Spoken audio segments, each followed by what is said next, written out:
అందరికీ నమస్కారం అండి. ఈ రోజు ఉదయ్ కిరణ్ గారి వర్ధంతి సందర్భంగా బ్రాండెడ్ నారాయణ అన్న గారు ఆయన వర్ధంతిని ఇక్కడ జరపడం జరుగుతోంది. సో నిజంగా అంటే ఆయన ఆంధ్రాకి అభిమాని అయినటువంటి పెద్ద హీరో. నిజంగా అంటే అప్పట్లో ఆయన పాటలు కానీ ఆయన సినిమాలు కానీ రిలీజ్ అయితే ప్రతి ఒక్కరిలో నిజంగా అంటే ఆ పాటలు, ఆ డైలాగ్స్, ఆ సినిమా ప్రతి ఒక్కటి సక్సెస్ అంటే అంత గ్రాండ్ సక్సెస్ అయ్యేది అనమాట. ఆయన ఈ రోజు మన మధ్యలో లేకపోయినా కూడా ఆయన సినిమాల ద్వారా మనము ఎప్పటికీ ఆయన మన గుండెల్లోనే ఉంటాడని నేను ఈ సందర్భంగా తెలియజేస్తున్నాను. సో నిజంగా అంటే బ్రాండెడ్ నారాయణ అన్న గారు ఇంత మంచి అభిమాని ఆయన కోసం ఉన్నారు అంటే మనం ఎంతో గర్వించదగ్గ విషయం ఇది. సో ఈయన అభిమాని మాత్రమే కాదండి, సో మంచి మంచి సోషల్ అవేర్నెస్ కార్యక్రమాలు కూడా చేస్తున్నారు. మొన్ననే రీసెంట్ గా 101 మహిళలకు శ్రీమంతం కార్యక్రమం కూడా చేశారు. సో అన్న మీరు నిజంగా అంటే మనస్ఫూర్తిగా చెప్తున్నాను, అనంతపూర్ లో మీరు ఇంకా మంచి మంచి కార్యక్రమాలు చేయాలి.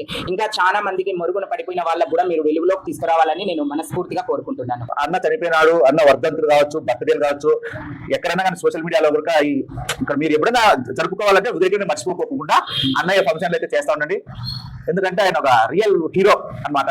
ఆయన సో నిజంగా ఆయన సినిమాలు చూస్తే ఇప్పటికి కూడా ఆయన మన మధ్యన లేడు అనే మాట మేము డైజెషన్ చేసుకోవాలి అంటే అది ఎంతో బాధాకరమైన విషయము.